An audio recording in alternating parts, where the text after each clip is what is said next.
Vamos falar do coração dos nossos pets, dos cães e dos gatos. O cardiologista veterinário Luciano Pereira é uma fera, tá aqui comigo, referência em todo o Brasil, professor de quase todo cardiologista aí do Brasil. Esse cara foi professor, ele é novo, aqui ele começou a dar aula muito cedo.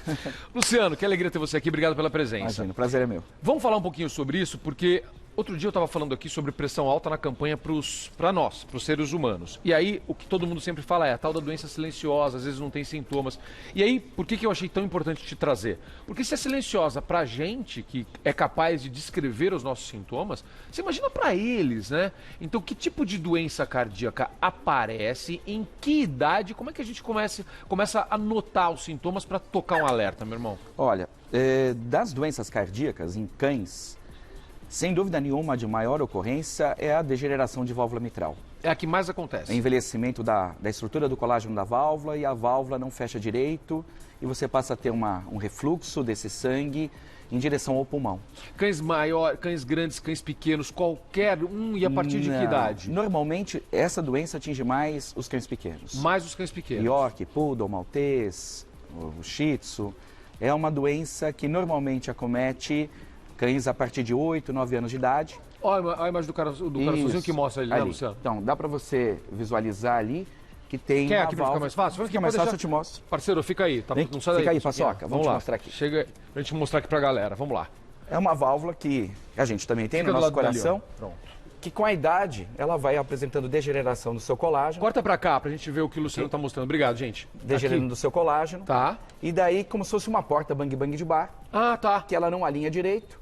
E o sangue acaba voltando para essa câmara de trás e voltando em direção ao pulmão. E aí vem os sintomas. Tá. Como essa câmara dilata, né, para acomodar esse refluxo desse sangue que não deveria ocorrer, ficando grande. Quem passa aqui do lado, traqueia e brônquios ficam comprimidos.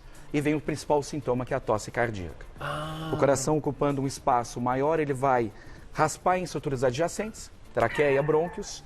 Raspando, você vai ter a tosse cardíaca, a tosse seca. Vamos sentar lá. Que é um dos principais sintomas. Tá. Ok? Então a tosse é um dos principais sintomas de cães, sem dúvida nenhuma. Tá. E no caso dos gatinhos? Dos gatos, é como você falou, é mais silenciosa ainda. Meu Deus, fala aí. Por quê? Porque nos gatos, eles não têm tanta tosse como os cães. Então, mesmo o coração aumentado de tamanho, ele não vai ter tanta sintomatologia de tosse. Tá. Então fica mais difícil o proprietário reconhecer. Tá. E tem outro problema.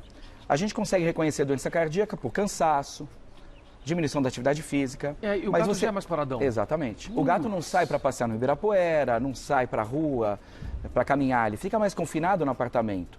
Então já é um animal mais sedentário pelo fato de confinamento. Tá. Então é mais difícil o proprietário perceber. O cão, quando você vai sair para a rua, se ele tem uma doença cardíaca, ele diminui sua atividade, então ele pede colo, ele reluta a caminhar, andar. Ele para no meio do passeio. Você vai ter que acabar levando volta do caminho no colo e o proprietário percebe, perdeu o rendimento, que nem a gente.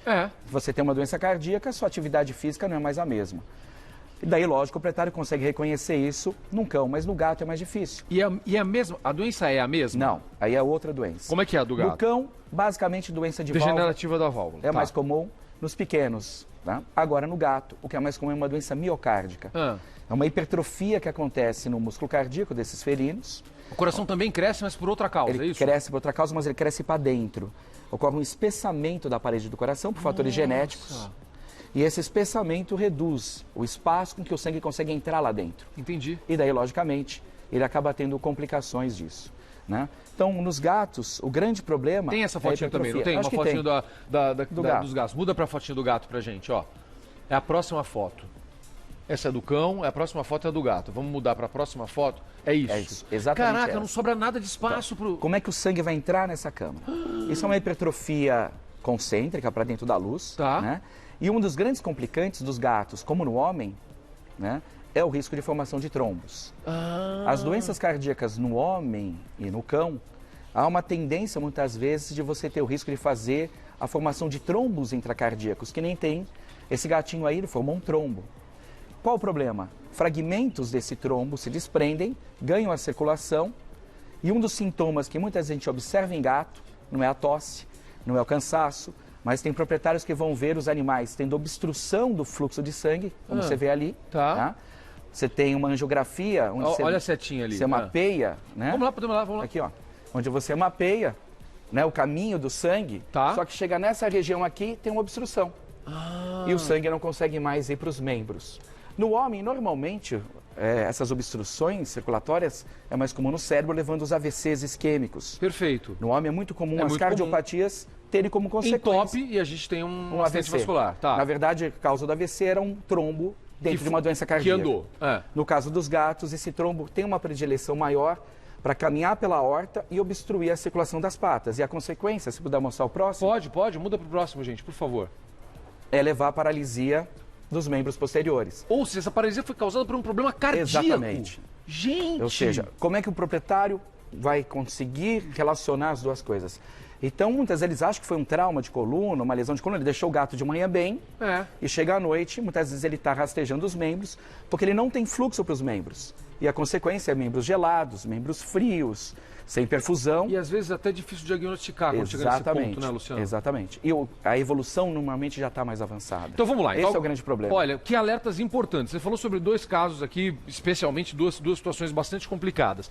Então vamos pensar. No caso dos cães, a gente vai perceber o sintoma da tosse. Tosse, cansaço, intolerância à atividade física. A partir de que idade? Normalmente, esses cães que têm essa doença degenerativa por volta de 8 anos. A partir dos 8 anos, normalmente. Eles começam a ter os principais sintomas. Algumas raças um pouco mais precoce. Tá. Tem raças que têm predisposição genética à degeneração da válvula um pouco mais cedo. Tá. Mas a maioria dos cães pequenos, Poodle, York, Maltês, o Lhasa, o Spitz, vão ter essa degeneração por volta de 8, 9 anos. Tá bom. Tá? O Cavalier, um pouquinho mais precoce. Tá? É uma raça com uma predisposição genética que pode ter a degeneração da válvula com 3, 4 anos. Bom, a gente percebeu os sintomas. Então, antes de chegar nos gatinhos, vamos nos cães. A gente percebeu os sintomas. Teu cachorro está tossindo muito, está ficando cansado. Você ia passear, ele já não quer mais passear. Aquela coisa toda. Mais ou menos nessa faixa, se não for uma exceção. O que você faz? Como é que é? Qual é o procedimento? Você percebeu isso? Vai ter um tratamento? Eu vou avisar o meu veterinário? Como é? Perfeito. Percebendo os sintomas de tosse, cansaço, diminuição do rendimento desse animal, procurar um veterinário de imediato. Tá. Esse veterinário vai fazer a auscultação do cão e tentar diagnosticar um ruído, uma normalidade na auscultação do coração, que a gente chama de sopro. O sopro, o famoso sopro. Perfeito, o famoso sopro.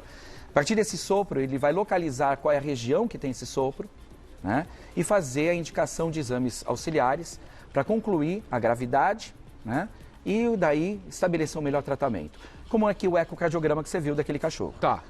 Você tinha uma válvula insuficiente, ele viu que o tamanho da câmara já estava muito grande. Tá. E a necessidade de medicação vai ser baseada pela gravidade do estágio da doença. E aí o que acontece? Ele começa a tomar um remedinho, Luciano? Em geral é isso? Sim. Normalmente a gente não tem a tanta facilidade na medicina veterinária, por questão do custo de cirurgia, de você fazer uma plastia de válvula, uma recuperação dessa válvula. Como tem na nossa? Porque você tem que fazer o coração ficar parado, parar de bater, desviar o sangue para uma máquina, né? Abrir o coração e tentar fechar essa porta que perdeu o seu batente e está aberta. Aqui no Brasil, em geral, não se faz essa cirurgia, Custo né? muito elevado. Custo fica muito caro. Muito elevado. Na América Latina, no modo geral, não se faz. Não se faz. Tá. Se faz na Europa, se faz nos Estados Unidos, mas é um custo alto. Tá. Então, o que a gente tenta fazer?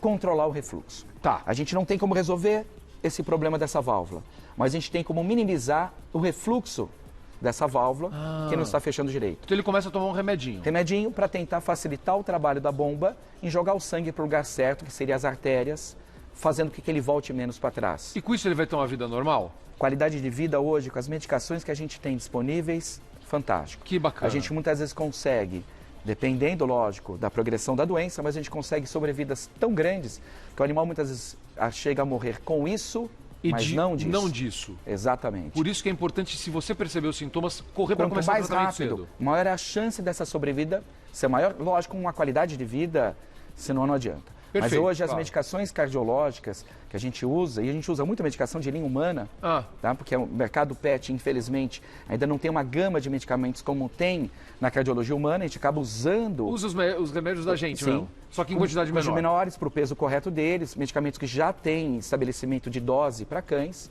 né? Onde a gente consegue, com essa medicação, a qualidade e a sobrevida necessária. Que legal. E no caso dos gatinhos? Vamos lá. Dos gatinhos é um pouquinho mais complicado. Tá? Dos gatos, o reconhecimento... Atenção, Eustáquio, presta atenção aí, meu irmão. Nosso diretor é gateiro. Ele adora gateiro? Gato. Os gatos é um pouquinho diferente. Como eles não têm tantos sintomas, né? E muitas vezes os sintomas já pode ser um evento já tardio, como esse tromboembolismo, né? O proprietário, ele tem que obrigatoriamente, se ele tem um gato com raça predisposta a ter essa cardiomiopatia... Quais são as raças, no caso dos gatos? Principalmente o Maine Coon e o Ragdoll, o Persa também. Esses três Os três são os de maior prevalência. Aí tem o Maine Coon, ó, tá mostrando o Maine Coon. Que é o grandão, é o gato né? grandão, que é gato lindo, lindo, lindo, bonzinho, eu adoro esse gato, eu adoro. É um gato maravilhoso. É maravilhoso. E esses gatos normalmente têm essa doença na meia-idade, por volta entre 4 a 7 anos de idade. 4 a 7 anos aparece. Então, esses gatos, como eles não têm uma sintomatologia tão evidente para o proprietário, eles não tossem tanto, não vão mostrar o cansaço, a gente só consegue muitas vezes fazer o diagnóstico pela auscultação periódica. Então, de quanto em quanto tempo, Luciano? Anual, todo proprietário de um felino presta tem atenção, que levar gente, presta atenção. ele para uma clínica, para o veterinário auscultar e identificar qualquer ruído. Perfeito. Qualquer ruído ou qualquer arritmia, qualquer ritmo anormal, esse gato tem que ser submetido a exames de ecocardiograma, de raio-x de tórax, pressão arterial, para conseguir estabelecer rapidamente o diagnóstico. Também com medicação igualzinho a gente vai conseguir ou não? Prevenção não, infelizmente. Não, mas quando aparece, você consegue tratar igual você trata nos cães? Exatamente. Você trata igualzinho os cães para tentar de alguma forma fazer com que esse coração se encha mais de sangue, que ele conviva com essa hipertrofia, mas a câmara consiga relaxar adequadamente para esse sangue entrar. Porque o grande problema é esse. O grande problema é que como essa câmara ali hipertrofia, não tem espaço para o sangue entrar. E daí, logicamente, ele não vai ter volume para ser bombeado para a aorta, que seria essa artéria aqui, vai menos sangue para os tecidos, menos sangue para o cérebro, para o músculo. A gente precisa fazer que esse sangue entre na câmara. E para entrar, a gente vai fazer medicações que vão relaxar. Perfeito. E além de tudo, como eles têm risco de trombos, vão tomar anticoagulante, igual o ser humano. Igual o ser humano. Tem pergunta telespectador, Luciano. Eu sabia que isso ia acontecer, meu amigo. Você está aqui, a galera quer perguntar. Ó o Marcelo, que é o Cello. Ele participa bastante também. Obrigado, Cello. Gostaria de saber... essa pergunta é muito legal, gente. Gostaria de saber o que fazer se o animal tiver um ataque cardíaco. É muito comum? Algumas raças têm o risco de morte súbita por ataque cardíaco. Não são os infartos do homem. É diferente. Diferente. Os cães não infartam com a mesma intensidade que se infarta o ser humano. Gatinho também não? Também não. As coronárias têm uma irrigação melhor no músculo dos cães e dos gatos. Não é que não existe infarto, existe, mas é muito mais raro do que na medicina humana. Mas o risco de ataque cardíaco, que o cachorro muitas vezes tem uma síncope, um mal súbito, né? Muitas vezes é por uma arritmia. Perfeito. E tem algumas raças que têm essas arritmias, né, com maior frequência, como o Doberman, o Boxer. São animais que estão bem saudáveis, de repente, numa atividade física, eles podem ter um mal súbito por arritmia. Nessa hora, uma síncope, um desmaio, é deixar o animal no Presta chão, atenção, gente, deitado. O ato de você tentar levantar, é o que a gente normalmente faz, o tutor normalmente, o tutor fica muito angustiado, ele vai levantar o animal, pôr no colo, só que daí gravitacionalmente para o sangue bombear para a cabeça, é mais difícil. E daí, lógico, esse coração não está bem. Então, quanto mais ele ficar no plano, mais fácil, pelo nível gravitacional, do sangue chegar à cabeça. Entendi. Justamente para tentar preservar o fluxo para o sistema nervoso central. Então, não levantar o animal. Fazer o socorro com ele no chão. Tentar, de alguma forma, né, fazer uma pequena compressão na caixa torácica para tentar fazer algum estímulo, já que essa bomba não está mexendo. No caso do homem, normalmente a gente faz frontal. O cão, como tem um tórax em quilha, uma mão embaixo, a outra em cima e uma compressão leve, onde você consiga comprimir cerca de 20, 30% da caixa torácica. Isso já ajudaria a bomba cardíaca a ter um melhor funcionamento. Só que cão grande, muitas vezes obeso, isso é mais difícil. Tórax mais largos tem mais complicação. Mas o importante é deixar a via aérea desobstruída, não tentar levantar e tentar fazer socorro o mais rápido possível. Luciano, a gente tem que acabar, infelizmente. Eu só queria te fazer uma última pergunta para não esquecer, que é a tal da doença do verme do coração, que isso é uma preocupação muito grande, meu amigo. E tem aumentado. Tem aumentado? Tem. Eu acho que ocorreu uma certo relaxamento natural dos nossos tutores e do próprio veterinário. Passou de fazer os preventivos. Então, no Rio de Janeiro, regiões da área litorânea do Rio, Espírito Santo e mesmo já litoral norte de São Paulo, já estão tendo casos, novamente, uma grande incidência de girofilariose, que é o verme do coração. É o verme do coração. Transmitido por mosquito. Mosquitos, ele ali. Isso é um coração. Você está brincando, cara? São larvas de 20 até 27 centímetros de comprimento, machos e fêmeas. Qual o tamanho disso? Exatamente. Elas normalmente ficam nas artérias que vão para o pulmão.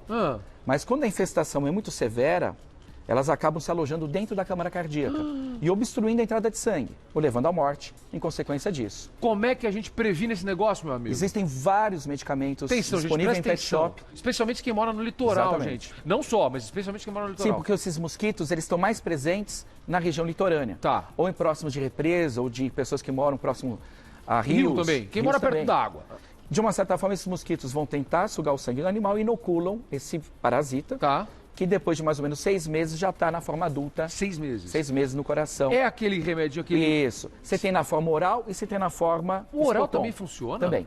Tem comprimidos preventivos. Eu achei que para esse mosquito mensais, não funcionava. tem comprimidos mensais, Tá. preventivos para a dirofilariose.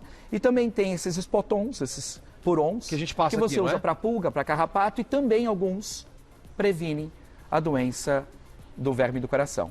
Esses medicamentos colocados, nem todos têm, mas a grande maioria que tem disponível em pet shop, além de prevenir pulga, além de prevenir infestações de carrapato, também consegue fazer prevenção da picada do mosquito e o verme do coração chegar nas artérias e no próprio coração. Obstruindo o fluxo de sangue. Luciano, você é uma fera. Esse é o Luciano Pereira, cardiologista veterinário. Como é que o pessoal te acha? Está na internet, Luciano? Dá para te encontrar? O pessoal pode me encontrar lá no consultório, na Naia Especialidades, tá? Naia com Y. Tá bom. Telefone 3562-0010. 3562-0010. Se precisar de alguma coisa também, tem o nosso Instagram, que é Naia Especialidades. Naia com Y Especialidades. Especialidades, tudo junto. Daí, só mandar alguma dúvida, alguma coisa, a gente tenta responder na medida do possível. Ou na faculdade. Também, se precisar, também estou lá disponível na Embi Morumbi. Perfeito. Esse é o Luciano Pereira, professor, cardiologista veterinário. É uma fera e deu uma aula, como sempre, aqui. Meu irmão, imagina. Que alegria te Eu te agradeço. Obrigado, meu irmão. Muito obrigado. Imagina. Dicas muito legais. Obrigado. Cadê a Rubens?